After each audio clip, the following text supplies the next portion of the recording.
Okay, the last part here, I would like to take you through it. Actually, the SSB location in general can have a different impact in the performance. For example, as you can see here in the left figure here, the SSB you can configure it in the center and the start of the band, as you mentioned before, right? So what is the differences? Like if you make it in the center frequency to be aligned, for example, with the 4G, or to make it in the start, right? So for example, the first part is about the less search time. The user need to search every time blindly decoding the SSB until he found the SSB location. So in case you define it in the center of the band, the users will, if this assuming this is the center, the user will need to keep scanning, right, until he reach into the SSB. While if it's in the beginning of the band, the user will quickly find the SSB and he can quickly access the network, right? So this is can be like saving some delay for the initial access. But actually, this is, you can say, it's kind of theoretical things, but I believe it will not be that noticeable whenever you configure it as a time point of view or as a point of view, because it's happening very fast at the end, especially for the C band or the small bands, which is maximum having 100 megahertz. This is, yeah, might be having an impact when you move to the midway.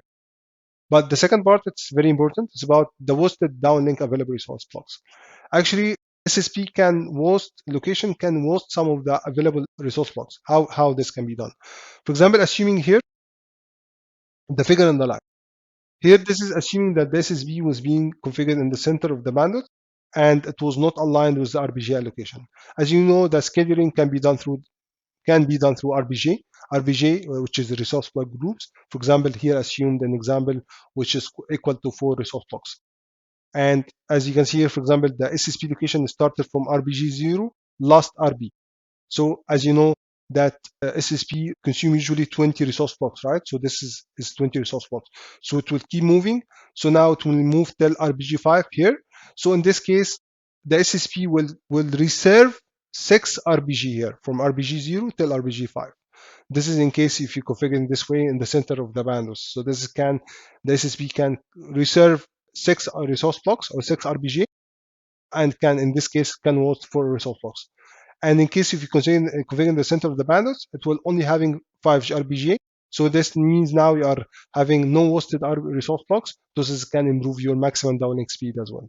So this is also one of the consideration you need to really consider. But usually the operators have this part, or the vendors have this one being automatic configured. So this is, I believe it's already being taken into consideration. The next part, it's about that, for example, assuming that you have 2 frequency bands, for example, same band, which is N78, for example, for site A, and C78 for site A for another site, for site B, for example. And both sites operating with the exact same spectrum, especially for the first 60 megahertz, but one for 80 megahertz and one 60 megahertz. If you configure different SSP location for different sites, first of all, this will cause, as you can see here, unnecessary inter-frequency triggering. So because the handover is being done based on the SSP location, and also it can make some interference from SSP to the broadcaster channel. But in case if it's the same as here, as you can see in this figure, we changed the location for both of them will be fixed. So this will be intra-frequency. So we are not going to inter-frequency anymore. You can have SSP to SSP interference, but this is like, it will be much better compared to SSP to broadcast channel. So this is also one of the consideration. The last part of today's session, it's about actually impact of the SSP on the uplink performance. Actually, this is, you can consider as a rare case. This is related to the, as you know, we have a resource allocation for the BUCH resource allocation. It can be a resource allocation type 1 or type 0. Type 0 means the resource can be allocated non-contiguous or continuous or non-continuous, while the resource allocation type 1 it require a continuous allocation of resource. And rarely when you find the devices supporting only allocation type 1 and not supporting type 0, for example. So how this can impact? First of all, you know that the initial bandwidth part, it's using the same location of the center of the SSP. For example, I'm speaking about the uplink. So what is the relation with this? The initial bandwidth part location will be based on the SSP location, because at the end it's frequency domain and TDD sharing the exact, for example, the downlink will be the exact same as uplink. So if the SSB is considered in the center of the bandwidth, this means the initial downlink bandwidth part will be in the center of the bandwidth, and the initial uplink bandwidth part will be in the center of the bandwidth. So assuming now you are covering the center frequency here for the SSB at the center of the band, this means that your initial bandwidth part will be here. And as you know, the initial bandwidth part contains all the controlled signaling, even for uplink or downlink. So if you speak about uplink, you will have a BCH, then BRAT here, then you will have a BCH at the end. So in case of the device which supports only resource allocation type 1, you will be able to take a continuous allocation or contiguous allocation. So you just cannot take this part, then take this part as well. You cannot. You can just need to take, for example, the last part, which is here from here. So this is non-continuous allocation for the resource blocks, and the device is not supporting to take both of them. So the GNB will only schedule this part. So in this case, the maximum speed for this particular user will be impacted.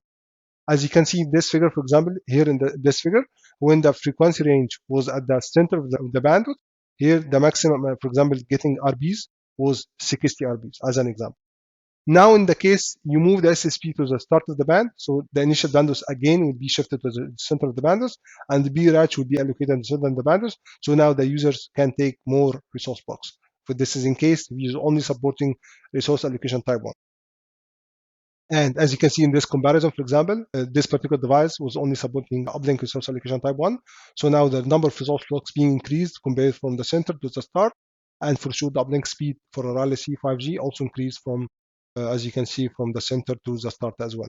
And the last part here, this is actually usually, it's not very important, or I say that theoretically it's very important to understand it, but usually the vendors having a configuration where it's, especially in the initial configuration of the network, they consider the initial bandwidth part as a complete spectrum of the complete bandwidth. It's not like a small part, or it's not only, for example, if you have 100 megahertz, they will consider the initial bandwidth part as a complete 100 megahertz. So in this case, the BRAT will automatically move to the start of the bandwidth, the start of the initial bandwidth part. So in this case, you don't really need to require it by manual in case if you have the vendors being supported this kind of feature.